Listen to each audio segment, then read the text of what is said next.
Everyone, and welcome. I am so excited to join you all this afternoon, evening, depending on where you are in the world.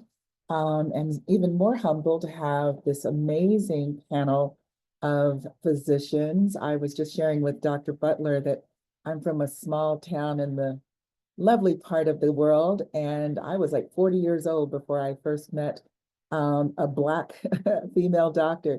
So I'm a little excited how you guys get about going to see Beyonce. I feel that way when I'm on with brilliant young women like this. So my name is Marie Boone Clark, and I'm co-founder of Birthing the Magic Collaborative.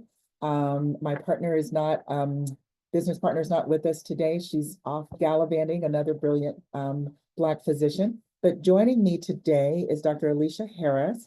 And I could try to tell you guys all the things that Dr. Harris is doing, but I would not do it justice. But she is a dynamic physician leader who's dedicated to improving maternal health outcomes, advancing excuse me, health equity. She is a board certified OBGYN. She is, bear with me just a moment, I need to make this a little bigger. She is a board certified OBGYN, and she is co-founder and chief medical officer of Navigate Maternity, which is a healthcare technology company that was recently featured in Forbes. She serves as an OBGYN hospitalist at Community North Hospital, Indiana's leading perinatal center, where she provides critical care for high-risk pregnancies and supervises inpatient midwifery births. Dr. Harris's leadership extends beyond her clinical practice. She's a former senior partner and executive board member of a large multi-location OBGYN practice. She has held pivotal roles in hospital peer review and evidence-based protocol development. She also serves as the treasurer of the ACOG District 5, where she advances health equity initiatives. She has represented Indiana at the ACOG Congressional Leadership Caucus, advocating for improved maternal care policies at the national level. Committed to systemic change, she was a maternal mortality review committee member for Indiana, and she actively works to increase diversity in healthcare through the RASE Diversity and Provider Initiative. She is an alumna of the Physician Leadership Academy at Community Health Network and a recipient of multiple medical education and business leadership awards, including winning the Physician MBA Startup Pitch Competition. Dr. Harris also holds an MBA from Indiana University Kelley School of Business, where she specializes in corporate strategy and healthcare management, complementing her medical degree from Indiana School of Medicine. She is a sought-after speaker. She has represented women's health in national media and contributed to legislative advocacy and continues to drive innovation at the intersection of maternal health and technology. Thank you, Dr. Harris, for being such a wonderful support and advocate for Birthing the Magic and Black birthing people. Joining Dr. Harris is Dr. Emery S. Butler. She too is a board certified OBGYN hospitalist, practicing at Community North Hospital and Riverview Hospital in Indiana. She has over a decade of experience. She previously served as a private practice attending physician at Women's Health Advantage. She is a graduate of Xavier University in Louisiana.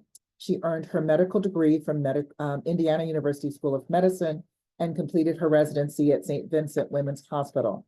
Dr. Butler is deeply involved in healthcare leadership, serving on multiple hospital boards and advisory committees.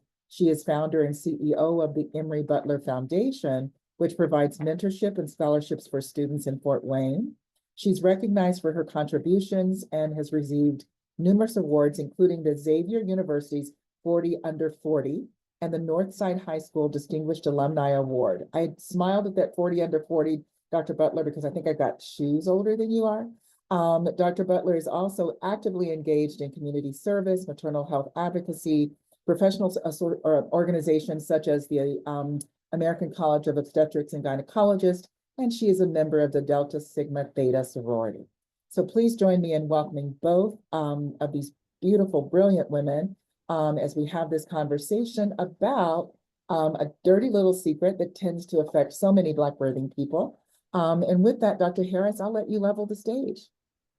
Awesome. Thank you for that amazing introduction, Marie. I would like to firstly welcome everyone to our webinar. Um, this is a collaborative with Birthing the Magic and Navigate Maternity, featuring one of my nearest, dearest friends, Dr. Emery Butler. So I'll first start off by saying this is going to be a fantastic event, highly informative, but also because we are best friends in real life, it's gonna be Dynamic really fun. duo. It's gonna be really, really fun also. I highly encourage you to type your thoughts, feelings in the chat, questions that may come up. We're gonna start off with just a little bit of a background about Navigate Maternity. We're also gonna talk about just the bread and butter of preeclampsia, the physiology of it, how it presents, and then we'll talk a little bit more about clinical presentations, what we see in our practice, because we both work together at Community North Hospital in Indianapolis, Indiana.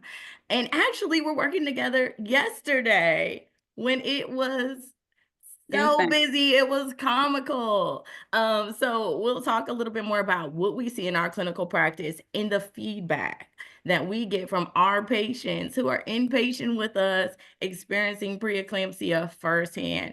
Yesterday, I was discussing this with a patient, and she told me to tell you guys in the webinar 0 out of 5 stars. Do not recommend preeclampsia for anyone. So I thought that that was funny. But we'll start off with just a little introduction about Navigate Maternity. So I serve as a co-founder and chief medical officer of Navigate Maternity. We are a medical technology company with an emphasis on health equity. And realizing that as Black women co-founders, that Black women are disproportionately affected by complications of pregnancy that results in a healthcare disparity that makes us 3 to 4 times more likely to succumb to complications from childbirth, and disproportionate of that, of those outcomes, we are affected by preeclampsia. So this is something that is near and dear to me. Navigate Maternity's emphasis is on detecting hypertensive crises that present as a consequence of preeclampsia. And so this is just something that Emery and I are both truly passionate about. Dr. Butler, would you like to add to that before we get started?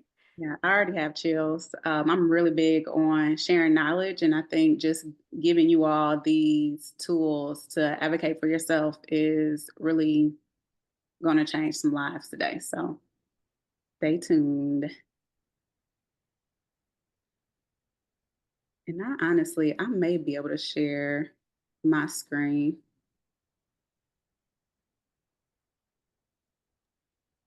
Okay, Dr. B, let me know. Oh, there we go. And I'll stop. Okay, let's see if it let me.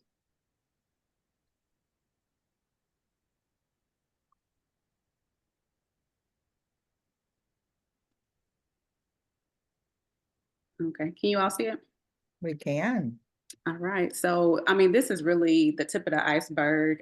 Type your questions in the chat. We'll definitely get to them. Dr. Harris, please stop in the middle. If you have some things to add on. Preeclampsia is something that I feel like is evolving. I finished residency in 2016, and some of the things that I've learned are already like out the window, and we're practicing new ways. So we just have to be flexible as far as being on top of our knowledge and top of our game for preeclampsia. So overall, preeclampsia is a multi-system disorder, just meaning it affects your eyes, your heart, your liver, your kidneys. When I tell you everything, it can affect any and everything. It's not cookie cutter at all.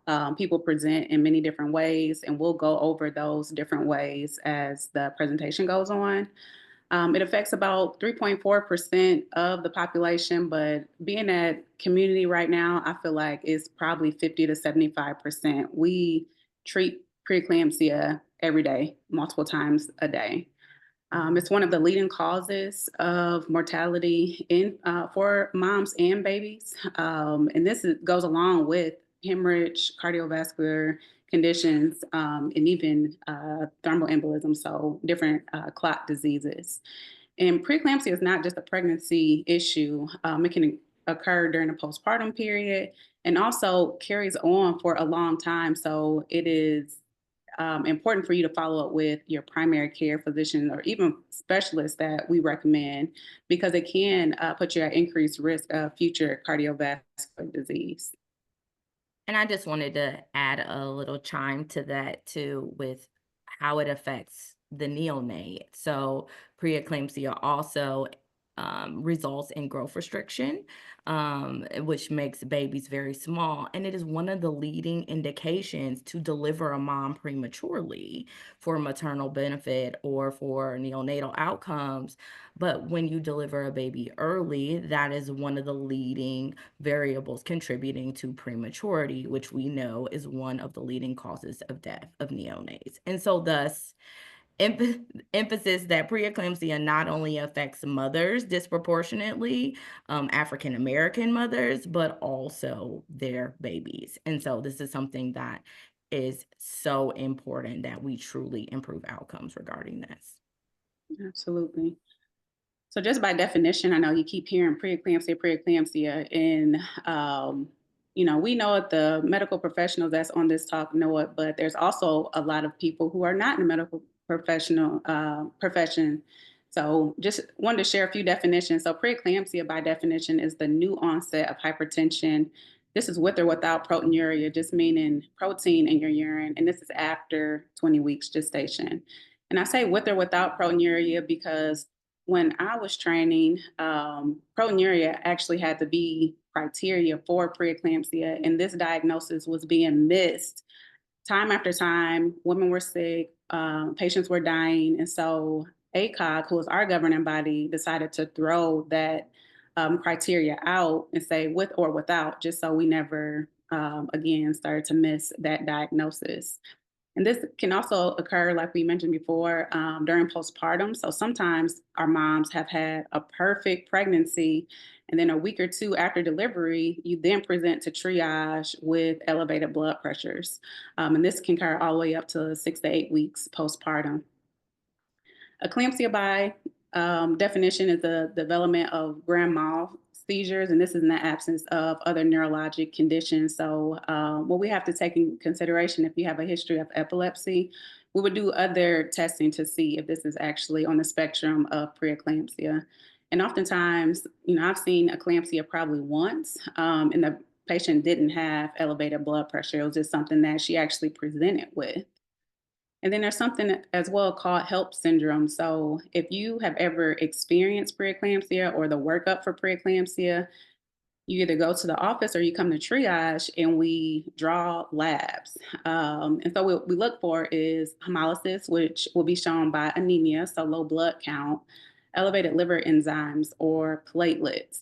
And this too can be with or without hypertension or proteinuria.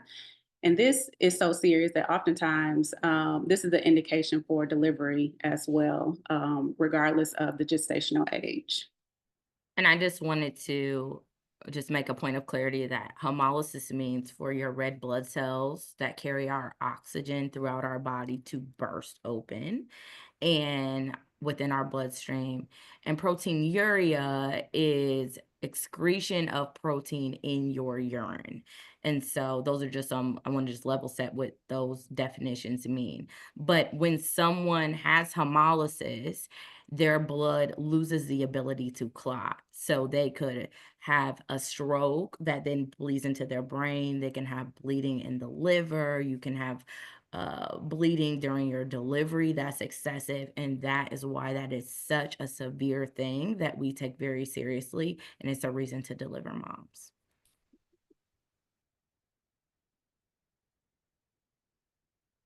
A few other definitions. So chronic hypertension is when you have elevated blood pressures at least 2 occasions before the 20th week of gestation, or persists longer than 12 weeks of past postpartum. So, one thing that I've noticed when I was in private practice is that oftentimes when a patient becomes pregnant, I'm probably the first doctor that she has seen in years.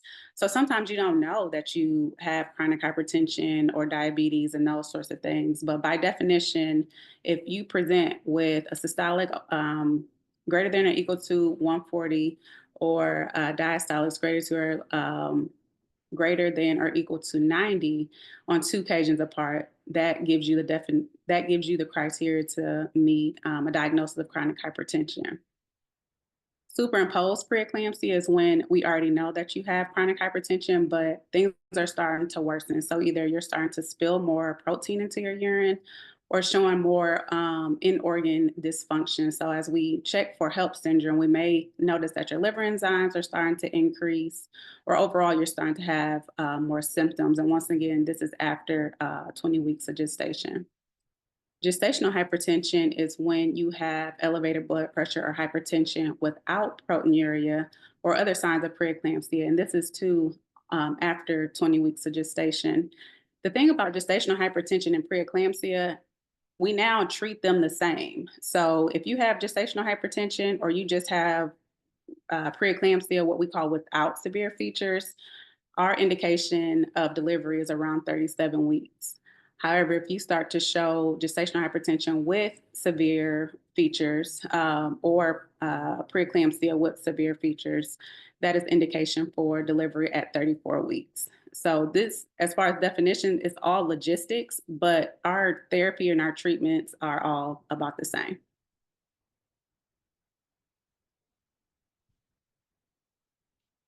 So some of the risk factors, being a first-time mom, so first-time pregnancies, preeclampsia in previous pregnancies, some of the extremes of ages, so older than 40 or less than 18 years of age, a family history of chronic hypertension, preeclampsia, renal disease, diabetes, autoimmune disease. If you have a multiple gestation, so twins and triplets, obesity, African American race, or in vitro fertilization. And I have not had a child yet, but I meet half of the criteria already. And likely, some of you that's watching the webinar probably to meet this criteria. So it's really important that you know the signs and symptoms of preeclampsia so that we can treat appropriately or identify the disease appropriately. And I joke with Dr. Butler all the time, and say that she's not allowed to have a baby and I will pay for her surrogate because she's not going to stress me out. Because I can 100% guarantee you she will have preeclampsia Something. when I take care of her. And I'm not having it. I will pay for her surrogate because that's not happening to my friend. And it's not going to make my blood pressure be elevated as well. The whole thing. And I was going to say, can you advance your presentation slides if you have a risk factor slide? We don't see it. Oh, let me see. Can you see it now? I personally still just see the definitions of preeclampsia, eclampsia, and HELP syndrome. There What you about are. now? Okay. Got it. Yes. Great. So I just wanted to take a short minute here to just also emphasize that a lot of these things are chronic medical conditions. And so it is so important that if you have any of this medical history that makes you at an increased risk of having preeclampsia, especially if you've had preeclampsia in a previous pregnancy, because subsequent pregnancies usually have a earlier presentation. So such as if you had preeclampsia, but you weren't diagnosed until 37 weeks, in the following pregnancy, you might be diagnosed at 32 weeks. It is so important to have an OBGYN that you have a great rapport and a relationship with prior to becoming pregnant, that knows you, that knows your medical history, and to discuss these things prior to getting pregnant. That is called preconception counseling. You want to do everything that you can to optimize your health and mitigate those risks prior to conception, such as if you have chronic hypertension, you want to be well controlled going into pregnancy. You want your blood pressure to be normal. You want to be on a medication that is safe to take in pregnancy so that if you get pregnant, you don't have to switch medications and find something else and go through a period where your blood pressure might not be stable. You want to, lower your risk of preeclampsia by really working on having a lower body weight, BMI, so that when you gain 40 to 60 pounds in pregnancy, which is average in America, that doesn't then further increase your risk. You want to try your best not to go into pregnancy being obese from the start if you can control it. So just wanted to highlight that some of these risk factors are modifiable, some of them are not, but the ones that are modifiable, you want to optimize to mitigate your risk prior to pregnancy. However, as we know, about 50% of pregnancies are unplanned, and that's okay. We get it. So, when you first have that positive pregnancy test, contact your doctor immediately just to make sure, like Dr. Harris mentioned, that your health is optimized because every day, every week is very important. And, it gets you closer to being able to have a full term or close to term baby. Some of the screening and clinical features. So once you come to the office, each visit you get your blood pressure checked and kind of plus or minus a urine screen. So what we look for is protein being spilled into your urine. Um, I personally did this for every visit. All physicians don't, and that's okay. I think I'm probably just a little more aggressive and was taking care of a certain population that the risk of preeclampsia was high. And so these were definitely things that I checked every visit. Other things that we may ask for, especially if you have risk or history, if you had a headache or change in headache, change in vision, right upper quadrant pain, any recent seizures, or things that we look for in the hospitals, pulmonary edema, decreased urine output, increase in your reflexes. Something that's super, super serious is placental abruption, which this is usually a hospital diagnosis, or even stroke. Some of the laboratory findings that we look for, so proteinuria, on the urine dip that we do in the office, we look for +1 urine on the screening. In the hospital, we can look at your protein creatinine ratio, which that number that we look for is something greater than 0.3. Or if we either keep you overnight, or this is a test that you can take home and do and collect, excuse me, your urine. We usually look for over 300 milligrams of protein in a 24-hour urine collection specimen.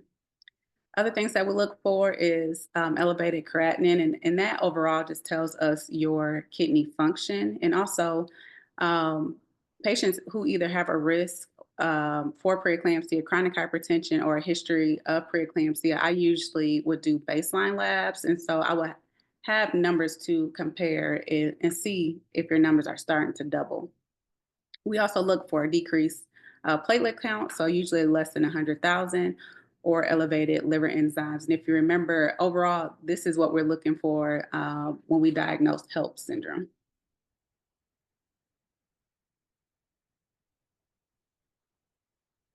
Overall criteria for preeclampsia, this is without severe features. So those blood pressures that's greater than or equal to 140, or diastolic greater than or equal to 90. And systolic is that top number.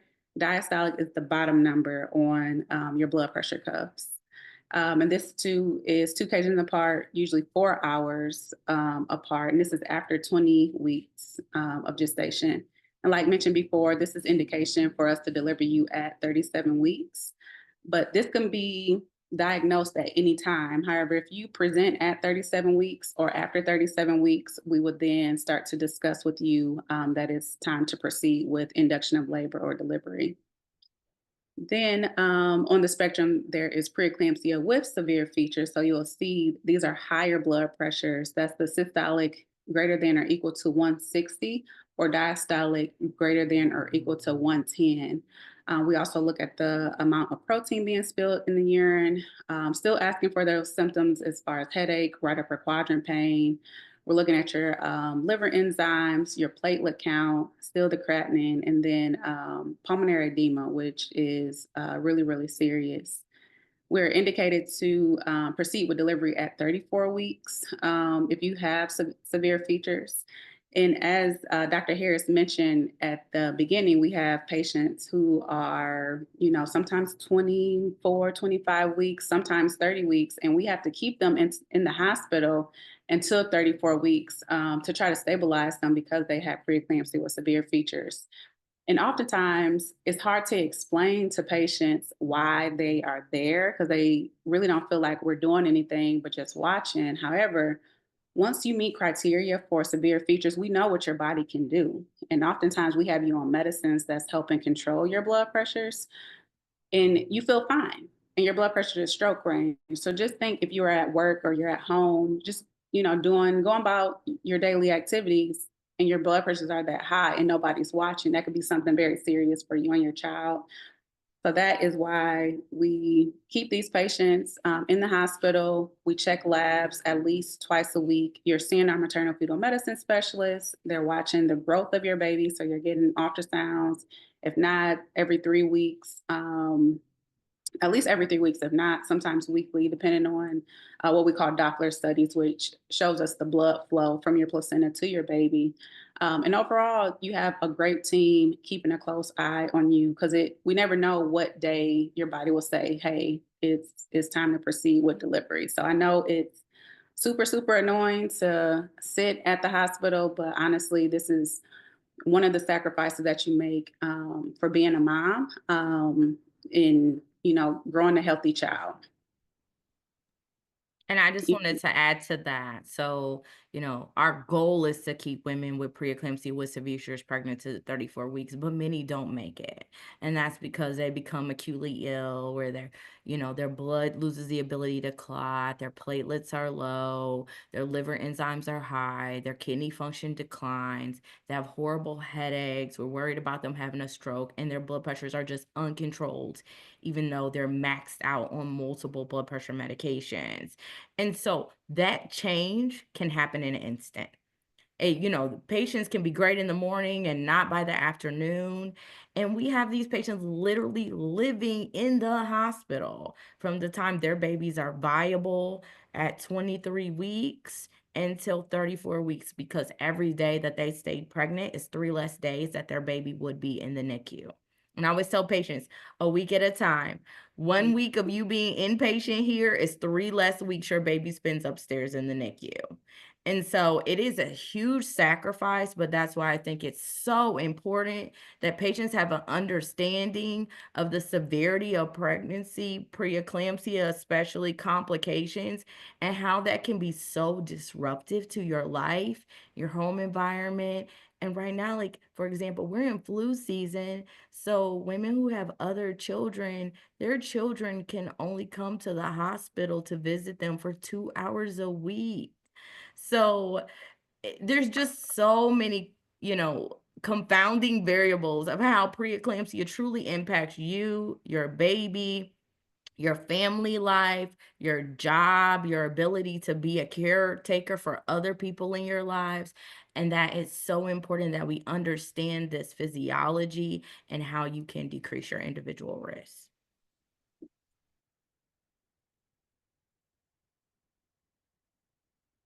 So I won't go through, the specifics as far as these slides, but I just wanted to show you the protocols that we actually follow because when I was in training, we actually didn't have protocols yet.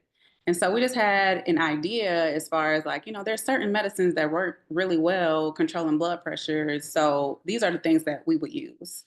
But thankfully, after hours and hours of research, we finally have protocols that we use nationally that if you meet a certain criteria, certain steps should start to be made. And what brings joy to my heart is that now takes out the implicit bias that we're not saying, oh, this is stress that's causing her blood pressure to be elevated, or this takes race and those sorts of things out of the equation. It's like, okay, if you meet a certain criteria as far as your blood pressures, then boom, we're starting this protocol, and women across the board are being treated the same, lives are being saved. And so I just wanted to share some of the things that we actually follow.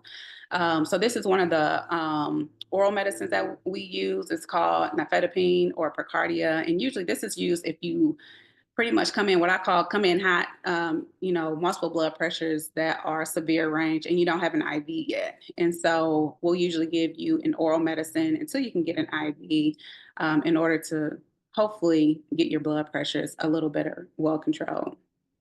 And then the next two slides are some of the IV medicines that we use. One is hydralazine, and then the other one is labetalol.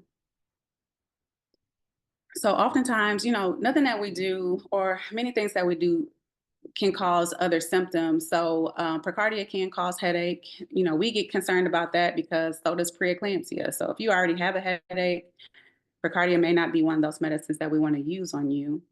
It also can cause hypotension if you give too much medicine too fast. And why this is important, if we drop your blood pressure, especially if your body is used to running high for a while and we acutely drop, that decreases the perfusion to your placenta, which is essentially your baby's lungs. And so then the baby starts to react and may start to have D cells or, overall just not be happy, which may lead to delivery earlier than what we expect. Hydralazine is another medicine that we use. It can also cause hypotension. We do, once again, start these medicines at a very low dose. We'll recheck the blood pressure every like 10 to 15 minutes to see if you're outside of that criteria for us needing to treat you with IV blood pressure meds. And then labetalol too, it can cause bradycardia. So if your heart rate is already low, this is not a medicine that we will give you.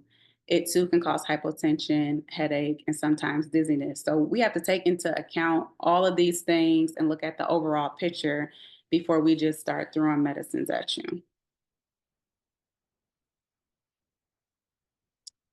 Another medicine that we use is called magnesium sulfate. This is a medicine that we use when you have severe preeclampsia or preeclampsia with severe features.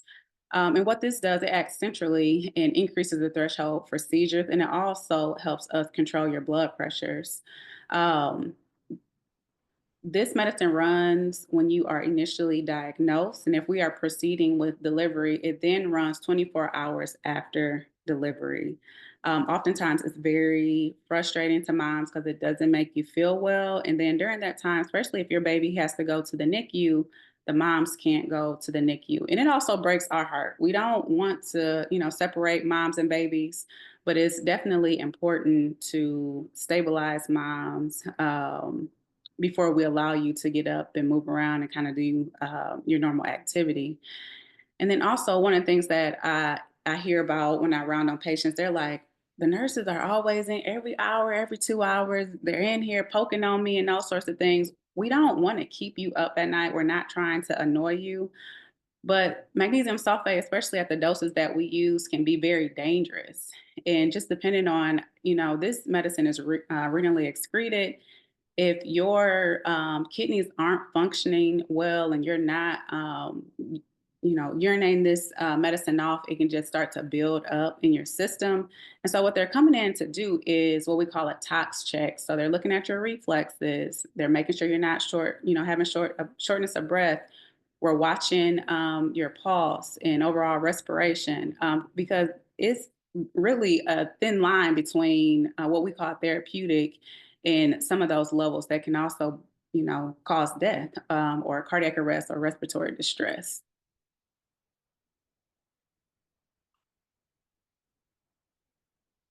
And this here is just some more of the side effects as far as magnesium. Before we start, I usually, try to tell the patients like you're going to feel flushed. It may make you nauseous. It may make your headache worse. Because oftentimes I think if you just mentally prepare yourself for some of the things, it makes it at least a little bit better. But we also tell you other things to look out for. So if you are starting to feel kind of in a haze, or you're not feeling yourself, feeling like yourself, or you're starting to have shortness of breath or chest pains, we want to hear about those things, just because we want to make sure that you're not becoming toxic off of this medicine. And then two, there's a baby on board. So when we are monitoring you, we're also monitoring your baby. And magnesium does cross the placenta, so it almost makes your baby look like it's going through a sleep cycle. So when we look at the monitor, we like to see a lot of humps and bumps, but they won't be as drastic. But the heart rate should be pretty consistent. So during those deliveries, we usually have the NICU or respiratory therapy, the therapist available at the deliveries, just in case the baby needs to be resuscitated, because just how it makes the mom feel just kind of woozy, it can also cause the baby those same things. So we want to make sure that, the baby, um, excuse me, transitions well when a mom is on magnesium. And that's kind of the tip of the iceberg for preeclampsia. There are a lot of questions in the chat, and I've been trying to address them, but I want to make sure that we discuss them between Dr. Butler and myself. Um, so one of the questions that I saw was about a holistic approach to management of preeclampsia. And while holistic approaches are great, we highly recommend that, we eat healthy, we refrain from very salty foods that contribute to fluid retention and swelling and edema. We exercise. The underlying physiology of preeclampsia is rooted in vasospasm, meaning that your blood vessels can just squeeze down, and that is what causes these very erratic surges in your blood pressure. Now, the reason why that happens, we don't truly understand. We don't have 100% understanding of that, which is another reason why, let me get off my political soapbox, we need to have more emphasis on research for disease processes that only impact women, preeclampsia being one of those. And so we don't have any evidence that supports certain types of herbs that are a remedy for that underlying vasospasm. And so the medications that we get to give women to stabilize their blood pressure, a lot of them are calcium channel blockers or beta blockers, and those things relax the smooth muscle in the blood vessels and the smooth muscle connective tissue muscle that surrounds our large arteries and veins, and that is how it impacts our blood pressure, in addition to affecting our heart, increasing our preload and afterload, which are the volume of blood that is allowed to be pumped into our heart as our heart relaxes and as it contracts. So underlying, bottom line, I should say, is that yes, we do support holistic approaches to health in general, but for preeclampsia specifically, this has to be managed by medication. Mhm. Yeah. One question I see is, once I'm done with pregnancy and my blood pressure is still up, is it still gestational or normal hypertension? Does my OBGYN take over my meds, or do I get referred to a cardiologist or my PCP? So preeclampsia can go all the way up to 6-ish weeks, but after 12 weeks, if your blood pressures are still elevated, it is now chronic hypertension. Um, Personally, when I was in the office, I would then refer you out back to your primary care physician or a cardiologist. I think we're in a special environment here in Indianapolis as far as community, that we work really closely with the cardiologist. However, that's not common. I'm very grateful to have a cardiologist on our team. So usually the PCP will take over at that point. I do want to add to that with the legislation that was advocated by Vice President Harris. We went from, at the beginning of the Harris-Biden administration, having only 3 states in the United States that covered a year postpartum as far as Medicaid reimbursement. Currently, there are 47 states, I believe. And so if you have Medicaid as a payer, okay, you now have coverage for an entire year postpartum. It used to be that you were cut off at 6 weeks. So now that helps to decrease maternal morbidity and mortality, because you have access to manage these medical conditions that may have developed during pregnancy that will persist far beyond pregnancy in the postpartum period. So some OBGYNs do manage women's hypertension with their annual exams, but a cardiologist is truly a specialist in doing that. And so if you develop gestational hypertension or preeclampsia within your pregnancy, what you can expect after you deliver is that, especially those first 4 days, you'll have a very labile blood pressure that'll fluctuate. And for that reason, you usually have a longer length of stay in the hospital after you have your baby versus if you just had a very uncomplicated pregnancy. And then we have you take your blood pressure at home twice a day, once discharged, and then have weekly appointments with your OBGYN, because your blood pressure medications can be titrated down, they can be completely discontinued. Everyone gets better at a different rate. And so it's really important that you continue to have care in that postpartum period. I think so many women just focus, everything is just the baby, the baby, the baby, especially if they have a baby in the NICU. But the highest incidence of maternal mortality happens in the postpartum period. I can't say that enough. Everybody write this down, okay? The highest incidence of maternal mortality happens in the postpartum period.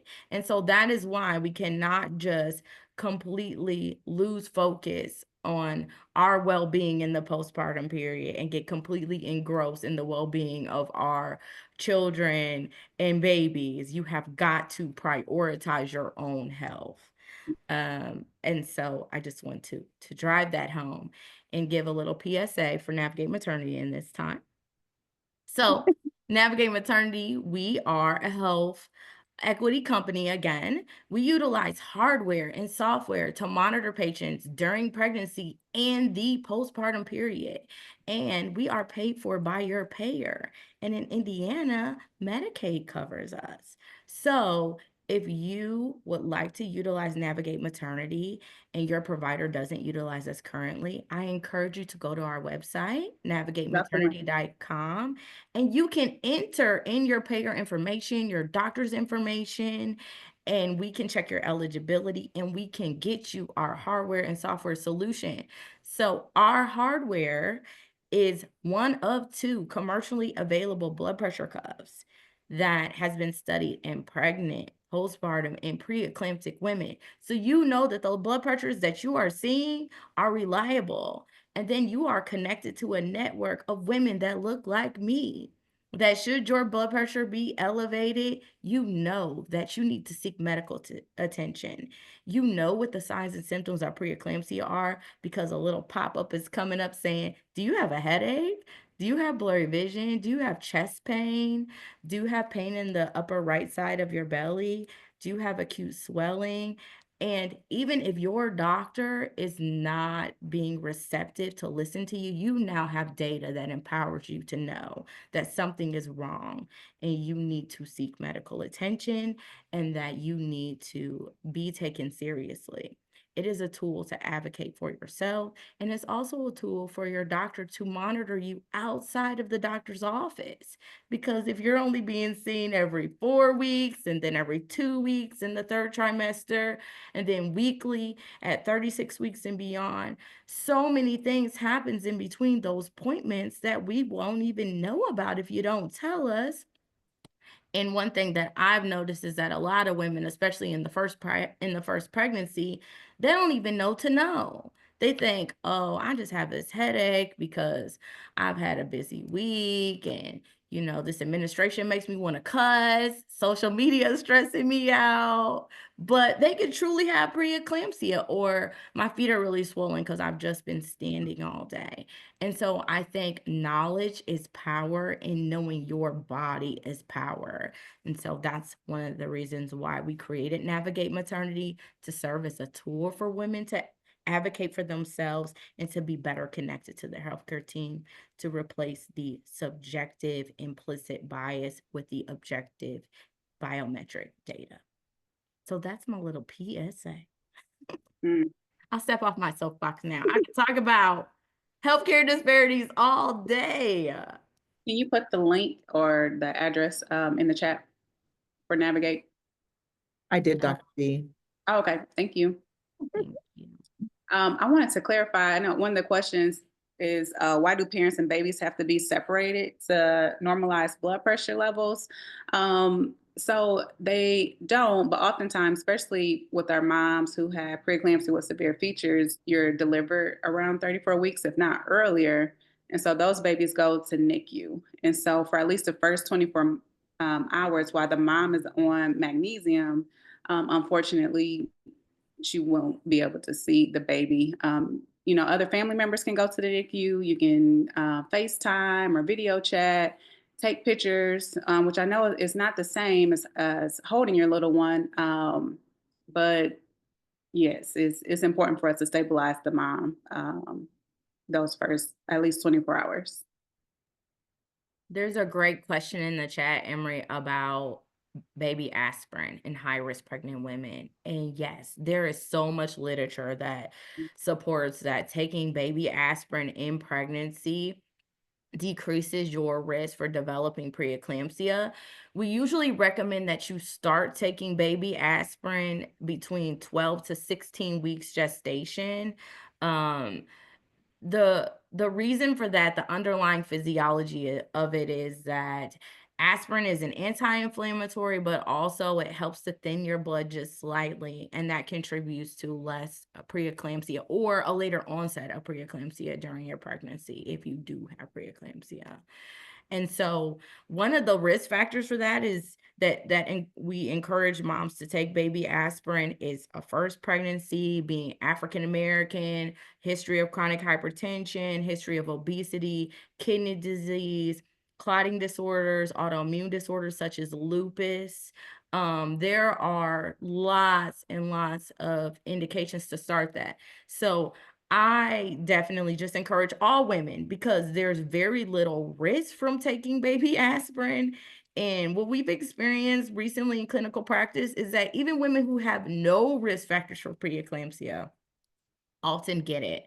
And we are also seeing an increased incidence of postpartum preeclampsia, where women did not have preeclampsia during pregnancy, and then like a week postpartum, they develop it out of the blue. So I also would want to encourage women to continue to take their blood pressures at home even after they deliver, because there is a such thing as postpartum preeclampsia.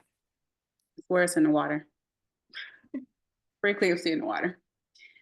I see a question as a doula. If we see our client could possibly experiencing preeclampsia, do we step in and say something to the doctor? I would encourage that. I think, we all are on the front lines of helping this patient, getting the best outcomes.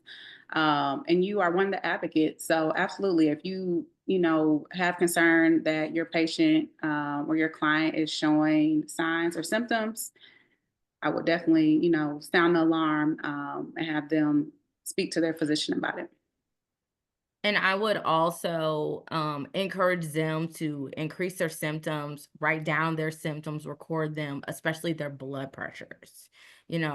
Objective data. That definitely helps, because we have lots of studies out there that show a lot of healthcare disparities, the outcomes that are that we're disproportionately affected by are rooted in implicit bias. And so that's subjectivity. That's not being listened to. That's, so Black women were experimented on as slaves. And that is how the founding fathers of gynecology designed techniques for surgeries without anesthesia. There was myths perpetuated that we don't feel pain the same way. I mean, in this recent administration, it was said during a confirmation hearing that our vaccination schedule doesn't need to be the same. There is so much mistrust in our community, and you have got to advocate for yourself with things that cannot be dismissed, cannot be argued with, and that is your data, your blood pressures, your circumference of your legs, your weight that shows that you are retaining fluid. You need to record and document. Thank you, Dr. Harris. Well, there are a lot of questions about how to contact you guys. You guys, Dr. Harris, your team at Navigate Maternity. I'll do a blanket. We are sharing your registration information with the team at Navigate. And then I'm going to assume, correct me if I'm wrong, Dr. Harris, we can send literature about the team, and then there will be the link for Navigate is in the chat, but I'll include that when we send this recording. We'll also include the link for Navigate as well as some contact information for their team. There are lots of folks who want to know how they can expose this to their patients. So that was a good PSA. One of the questions that I think is interesting is the question around what should I expect from a preconception counseling? What do birthing people need to prepare in terms of questions? Would either of you share that for us or answer that for us?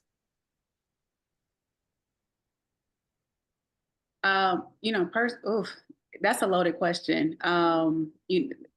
With any visit, you go over your past medical history. So, just seeing or doing your annual screenings, if you have chronic hypertension, screening for diabetes, asking about your family history, doing labs, checking your thyroid, seeing if you're anemic,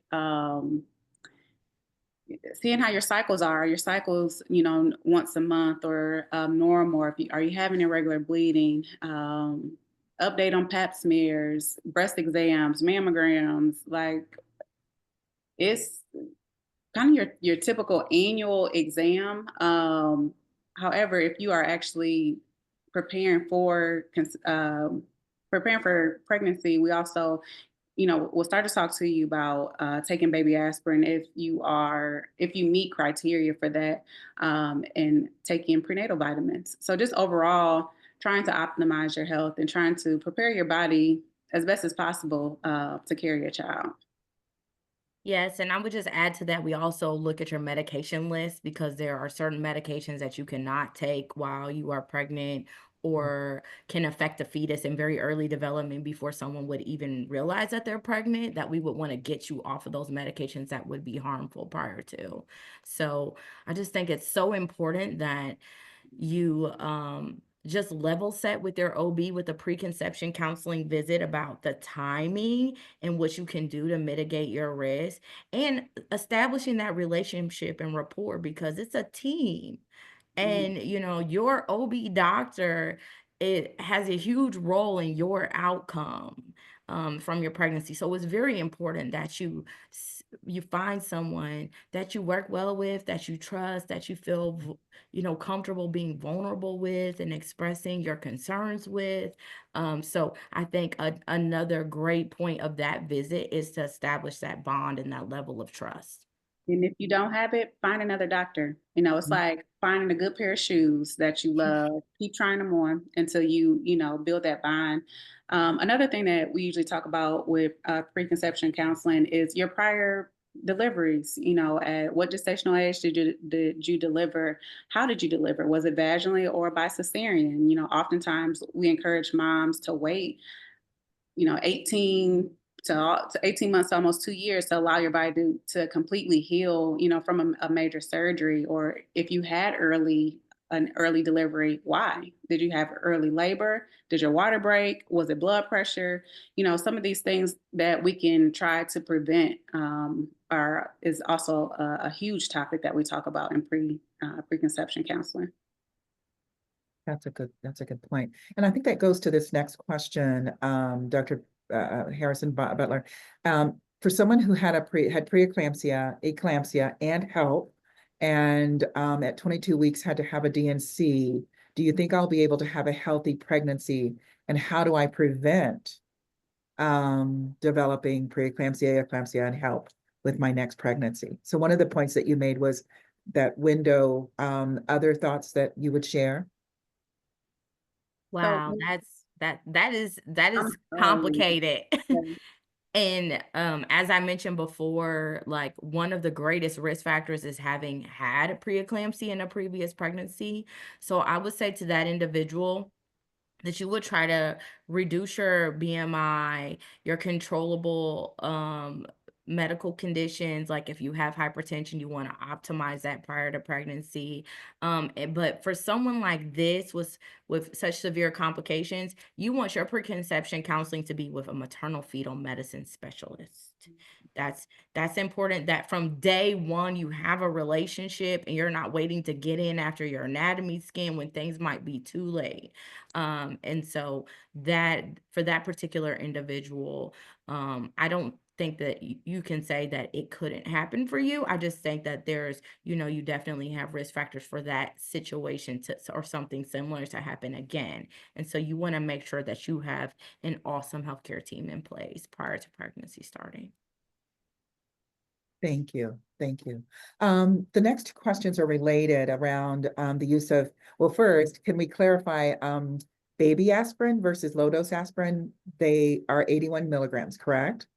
That is So correct. a lot of people say baby aspirin, guys, but some physicians will say low-dose aspirin. So in that context, low-dose aspirin has been shown to decrease the risk during pregnancy. Is it encouraged to continue this protocol postpartum? And if so, for how long? We usually stop it at delivery. I don't know if we have any studies that show any benefit of taking it after. Some of our moms are on anticoagulants, so blood thinners. If they have a history of blood clots, we would keep them on some type of blood thinner around up to about 6 weeks or so postpartum. But usually the low dose aspirin or baby aspirin is stopped before you deliver. Yes, and that's because in the postpartum period, women have bleeding from delivery, and so they may sometimes have more bleeding with taking aspirin as well. But there is research going on and looking at using low dose aspirin in the postpartum period, but nothing that has been as groundbreaking as in the antenatal period. And there was another question that I saw in the chat that I wanted to discuss. It was about COVID and the incidence of preeclampsia. And I can say that I've been at the hospital that Dr. Butler and I work at since 2019. And the incidence of preeclampsia prior to COVID versus today are night and day different. It was like COVID was just a switch that flipped on the incidence of preeclampsia, where now I feel like the majority of women have some variant. If they have either gestational hypertension, preeclampsia without severe features, or preeclampsia with severe features. And I think that that isn't just something that is just coincidental. The physiology of COVID and how it can affect your blood vessels to cause kidney failure and increase incidence of stroke and heart attack and people being hypercoagulable and having higher blood pressure. I think that changes our bodies. And so then when we're pregnant, that increases our risk for preeclampsia. There's been lots of literature on it that shows that since COVID, we have a higher incidence of intrauterine fetal demise, which is just babies just dying, higher incidence of miscarriage, and higher incidence of preeclampsia. So I think it's from that related physiology of causing vasospasm. And isn't there some research that shows, I think there was some research, right, that showed if a woman developed COVID during her pregnancy, there was like over a 50% risk of her developing preeclampsia. That's the only one that I'm aware of, but it's interesting for you that you've seen. So I wonder if she had COVID at some point, does it increase the risk then? Yes, exactly. And Even when if she someone develops COVID during pregnancy, we actually do fetal growth ultrasounds, because that can be one of the foreshadowing events is a baby who falls off the growth curve and becomes growth restricted before we see preeclampsia. And there's a much higher incidence of that with having COVID as well. So similar Yeah. physiology. Mhm.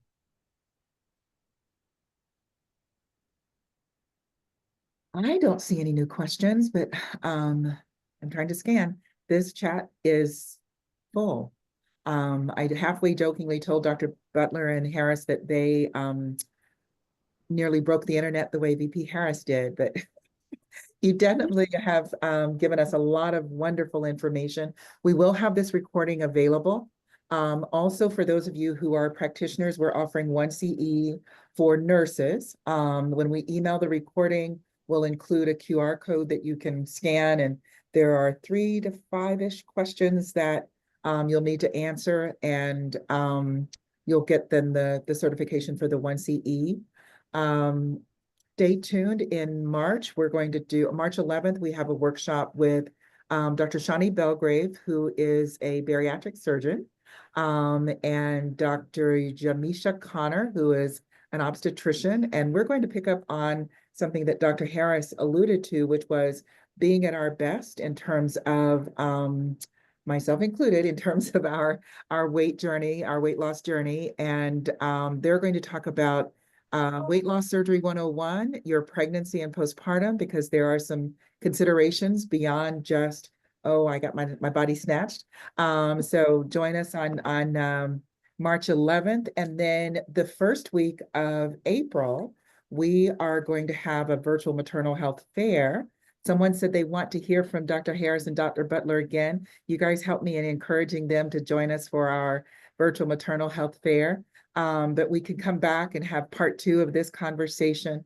But we're going to have just a variety of topics around not just the cardiovascular issues like cardiomyopathy, preeclampsia, and all those things that these brilliant young women are wonderful at taking care of. But we'll also dive into some considerations around the preconception counseling. We have a group that's going to talk about that, and the questions you should ask, and what you should, ask of your family, because so often we don't talk among our families. We did a workshop last year around pregnancy loss, and one of the young women said it wasn't until she'd had 2 or 3 losses that her family said, "Oh, your mama lost 2 or 3 babies before she had you." And some of those things that we should just be more transparent around. So we'll have a plethora of topics during that week, and hopefully we can get Dr. Harris and Dr. Butler to come back with us as well. Stay tuned on our website as well as Navigate Maternity. We'll post about them. Everything will always be free. Anything that you ladies want to share as our closing? I just wanted to give a little shameless plug as well. I'm the Chief Medical Officer of Baby Fever. So we, as a startup, are working on bridging the gap in fertility, specifically in minorities. So stay tuned. It is taking off, but something that I'm really excited about. Thank you, Dr. Harris. Can we put your link in the website? And I saw that when you came on the screen, and I thought, what is baby fever? I didn't know that about her. And we should have had that available to put yours. We will definitely include both links for Navigate Maternity, and because one of the young women said, I want to understand what this whole preconception is. So we'll put it in the email that we send to everyone, both Navigate Maternity, their link and their information, as well as baby fever. And maybe that's a workshop we should do during the virtual maternal health fair, is fertility. I'm putting in my plug. And people are celebrating, so they all agree. So you guys are We'll be back. wonderful. Well, thank you all so much. Thank our audience for joining us, and we'll see you then on March 11th. Thank you. Good night, everyone. Good night.